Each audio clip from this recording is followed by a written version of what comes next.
네, 오늘은 예수님의 부활을 기념하는 복된 주일입니다. 이제 해마다 이맘때가 되면 우리는 예수님께서 십자가에 달려 죽으셨다가 사흘 만에 다시 살아나셨다고 하는 그 부활 메시지를 들으면서 그와 같은 소식으로 인해 기뻐하고 감사하곤 하지요.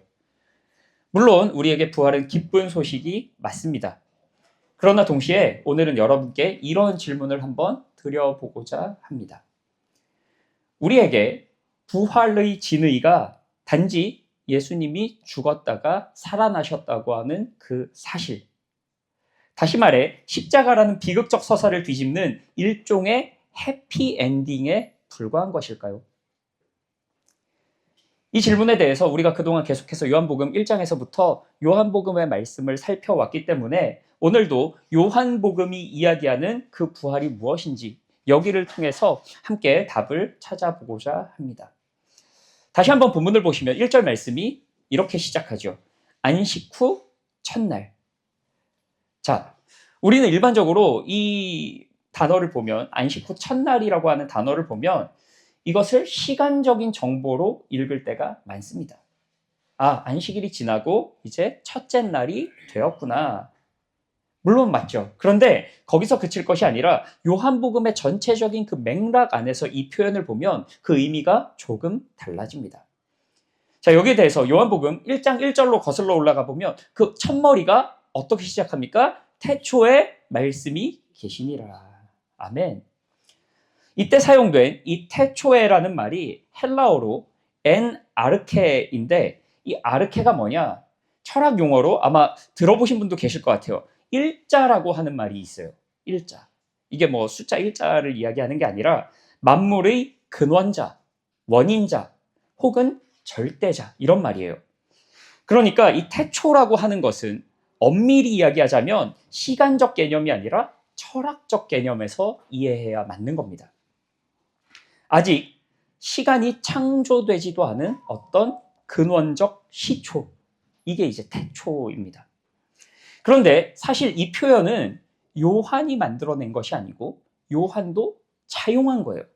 어디서 가지고 왔습니까? 창세기 1장 1절에 태초에 하나님이 천지를 창조하시니라. 이 구절을 70인역에서 정확히 엔 아르케라고 똑같이 시작합니다. 이게 왜 중요하냐? 예를 들면 여러분들 동해물과 백두산이라는 말을 들으면 뭐가 떠오르십니까? 그렇죠. 0.1초 만에 애국가가 바로 떠오르시지 않습니까? 마찬가지로 당시의 성도들은 엔 아르케라는 말을 들으면 창세기 1장 1절로 바로 연결이 되는 거예요. 그러니까 요한은 예수님의 이야기를 창세기 1장 1절에 창조 기사로 연결시키면서 우리에게 어떤 그림을 보여주죠? 예수 그리스도로 말미암는 새 창조를 선포하는 겁니다.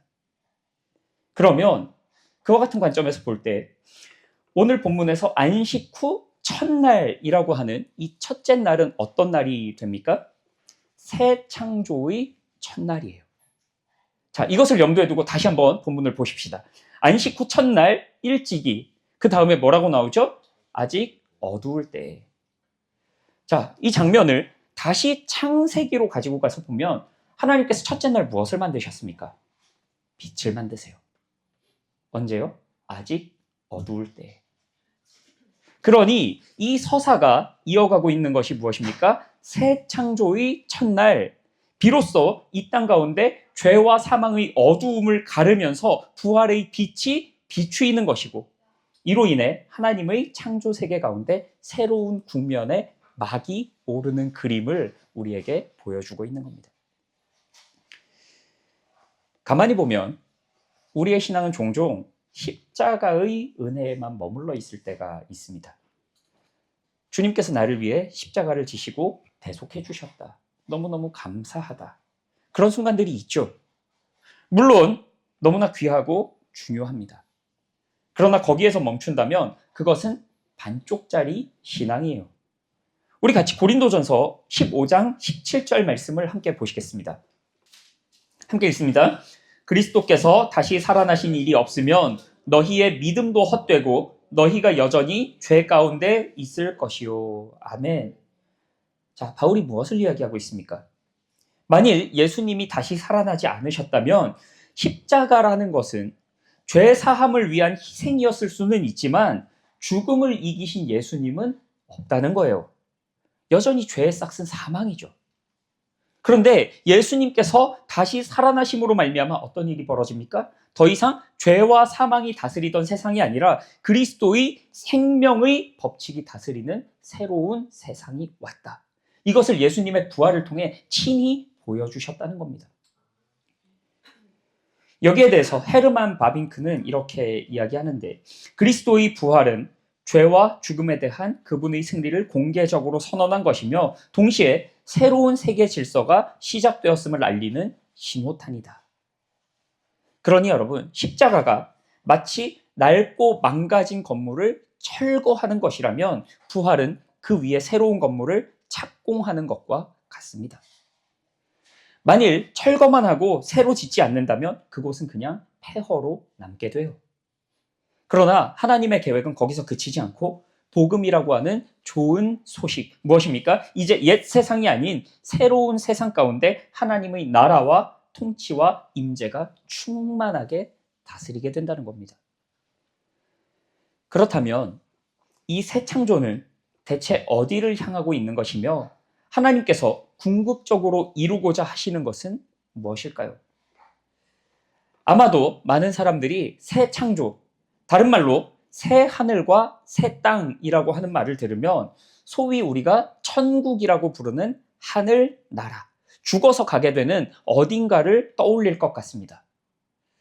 물론 우리에게 그와 같은 천국 소망은 너무나 귀한 것이 맞지만 정말로 하나님께서 이루고자 하시는 그와 같은 하나님의 나라가 단지 저 멀리 어딘가에 있는 천국이 전부냐고 한다면 그것은 하나님의 나라를 너무나 편협하고 작게 만드는 일이 됩니다. 이게 무슨 말이냐? 우리는 너무 쉽게 구원의 문제, 이 복음의 문제를 예수천당 불신지옥으로 연결시켜버려요. 그러니까 예수 믿어서 죽으면 천국 간다. 이걸 마치 복음의 본질인 것처럼 여기며 살게 되고 그 부작용이 무엇입니까?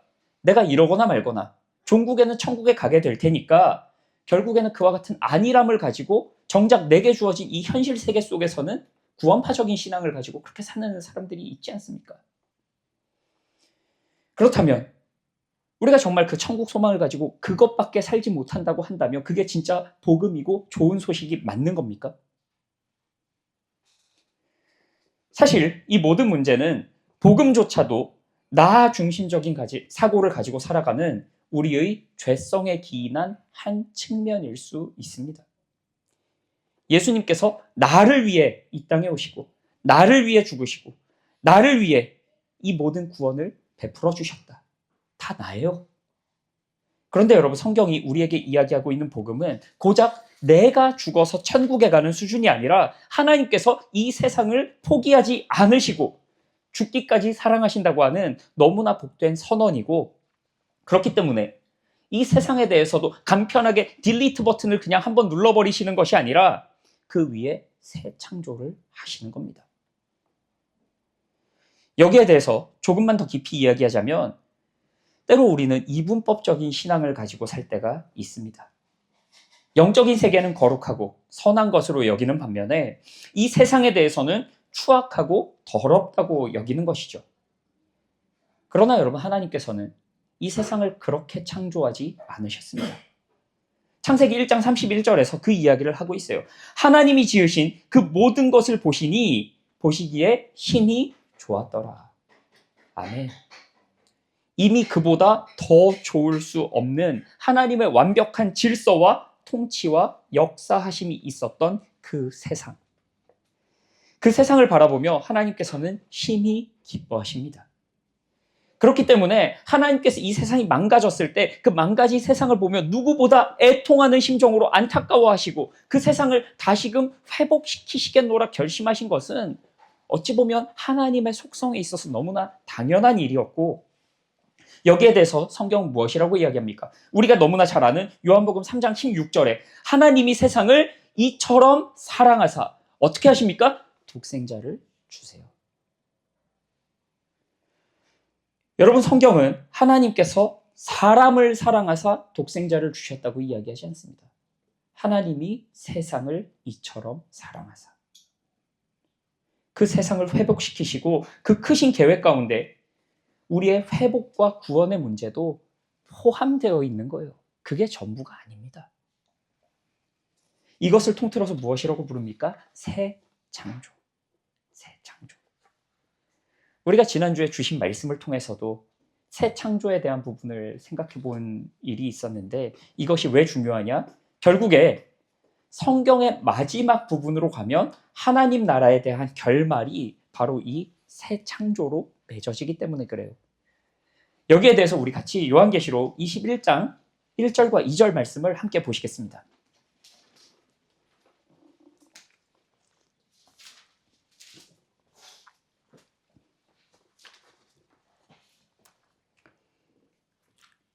요한계시록 21장 1절과 2절 제가 읽겠습니다. 또 내가 새 하늘과 새 땅을 보니 처음 하늘과 처음 땅이 없어졌고 바다도 다시 있지 않더라. 또 내가 보매 거룩한 성 새 예루살렘이 하나님께로부터 하늘에서 내려오니. 여기까지 보겠습니다. 자, 보시면 하나님께서 새 하늘과 새 땅, 다른 말로 하면 새 창조를 이루신 뒤에 어떤 일이 일어납니까? 하나님의 백성들이 이 땅에서 들려 올라가서 천국으로 갑니까? 아니면 새 예루살렘이 내려옵니까? 그렇죠. 새 예루살렘이 내려옵니다. 물론 여기에 대해서 여러분이 한 가지 함정에 빠지시면 안 돼요. 그게 무엇이냐?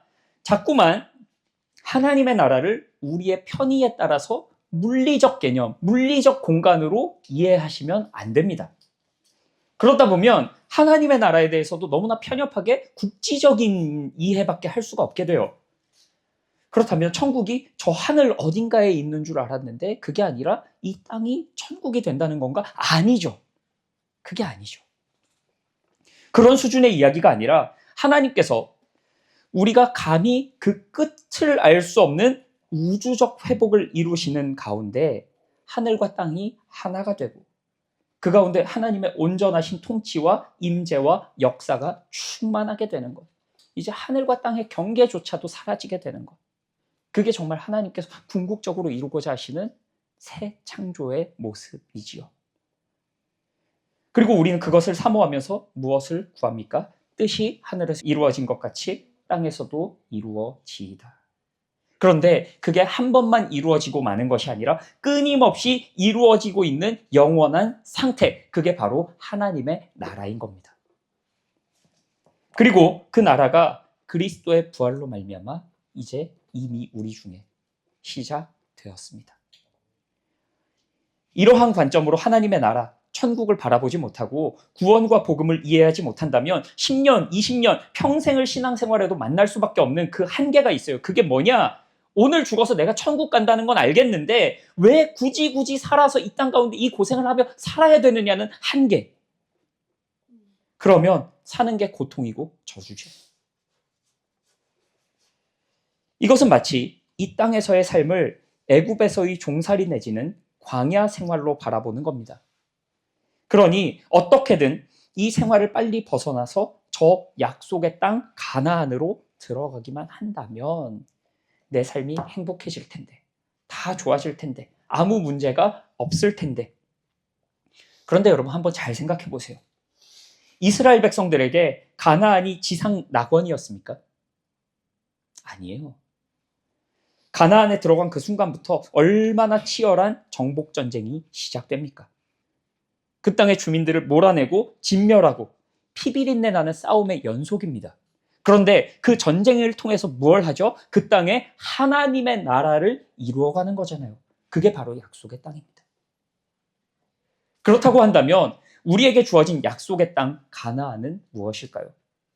이제 저 천국으로 올라가서 고생 끝 행복 시작이 가나안일까요? 아니면 오늘 나의 삶 가운데 하나님의 나라를 이루어가기 위한 나의 싸움을, 나의 전쟁을 치러야 할 그 삶의 자리들이 가나안일까요?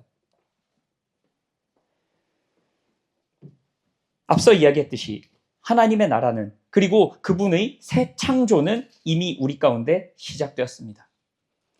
그런데 성경은 동시에 무엇이라고 이야기합니까? 너희 안에서 착한 일을 시작하신 이가 그리스도의 예수의 날까지 이루실 줄을 우리는 확신하노라. 아멘. 하나님께서 시작하신 이 일을 하나님께서 친히 이루고 완성하십니다. 그렇기에 우리도 그분의 백성으로서 그와 같은 기대와 소망을 가지고 내게 맡겨진 사명을 감당하며 하루하루 사는 겁니다. 그리고 그 사명은 우리에게 주어진 이 땅에서의 지상명령으로 다시 연결이 돼요. 요새 재건축하는 집들 보면 사람들이 집에 문제가 있어도 안 고치잖아요. 어차피 다 부숴버릴 거 거기다가 뭐 하라, 돈 쓰고 에너지 쓰냐고 하면서 대충 살다가 때가 되면 떠나죠. 마찬가지로 이 세상에 대해서도 그런 시각으로 바라보면서 그리스도의 재림과 또 종말 이후에 이 땅이 아무 의미가 없다고 여긴다면 사실은 우리가 이 땅에서 제대로 살아야 될 필요도 없습니다. 정의, 공의 무슨 소용이에요? 어차피 다 사라질 텐데. 그러나 오늘 본문이 우리에게 말씀하고 계신 것은 그게 아니죠. 정말로 오늘 말씀처럼 하나님께서 이 땅을 새롭게 하시고 그 새로워진 땅 위에 예수님께서 왕으로서 다시 오신다고 한다면 이야기가 달라져요. 그때는 우리가 이 세상을 또 이 땅을 조금이라도 더 선하고 아름다운 모습으로 왕의 손에 올려드리기 위해서 반드시 이 땅 가운데 생육하고 번성하고 다스리며 가꾸어야 하는 겁니다. 무엇에 따라서요? 우리에게 맡겨주신 주인의 뜻에 따라서. 그게 바로 5달란트 받은 종, 2달란트 받은 종, 1달란트 받은 종에 요구되는 사명이지 단지 누구에게 재능이 많고 적고의 이야기가 아닌 겁니다. 그러고 나면 우리의 삶도 달라지게 되어 있어요. 어떻게 달라집니까? 첫째로 우리의 일상이 달라집니다. 우리의 왕이신 예수 그리스도께서 다스리시는 세상은 저 하늘 위 어딘가가 아니라 바로 여기 이 자리입니다. 그러한 신현의식 가운데 나부터가 왕의 통치를 받으며 나의 직장에서, 가정에서, 모든 순간 속에 사람에게 보이기 위해서가 아니라 왕께 충성하는 마음으로 정직하게 행하고 긍휼을 베풀고 이웃의 아픔에 동참하는 거예요. 그게 바로 하나님께서 이 땅을 새롭게 창조하고 완성해 가시는 그 과정을 사는 삶이에요. 둘째로 고통의 자리가 달라집니다. 새 창조의 첫날이 이미 밝았습니다. 그러나 아직 완성되지 않은 그 사이에 살면서 우리는 여전히 아프고 여전히 애통하고 여전히 좌절합니다. 하나님의 나라가 보이기는커녕 느껴지지도 않는 순간들, 나의 기도가 허공을 때리는 것처럼 여겨지는 순간들, 저에게도 있고 여러분에게도 있습니다. 그러나 그것은 향방 없는 고통이 아니라 완성된 하나님의 나라를 향하는 시차 적응의 시간인 겁니다. 그리고 마지막으로 우리의 소명이 달라집니다. 하나님께서 처음 인간을 만드신 그 목적이 무엇이었습니까? 이 세상을 돌보고 가꾸는 것이었어요. 하나님의 형상으로서 하나님을 대신하여 이 세상을 다스리고 섬기는 것. 그런데 그 소명이 죄로 인해 좌절되고 실패하게 되지요. 그러나 예수님의 죽으심과 부활로 말미암아 그 소명이 다시금 우리에게 새롭게 되고 주어진 겁니다.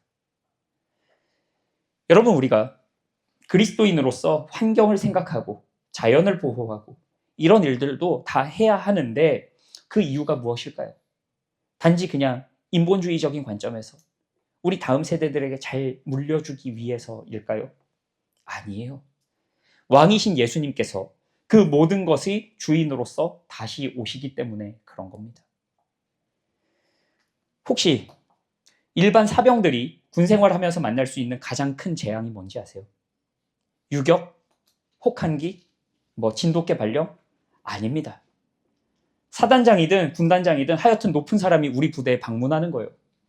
그 소식이 딱 들리자마자 그때부터 당일 아침까지 온 부대를 쓸고 닦고 하는데 여러분 진짜로 6.25 때 쓰던 수통에서 빛이 난다니까요. 반짝반짝합니다. 그날은 군인들 몸에서 냄새도 안 나요. 여러분, 우리가 기껏해야 2스타, 3스타가 부대에 온다고 해도 이렇게 준비를 하는데 하물며 우리가 왕을 맞이할 준비를 해야 하지 않겠습니까?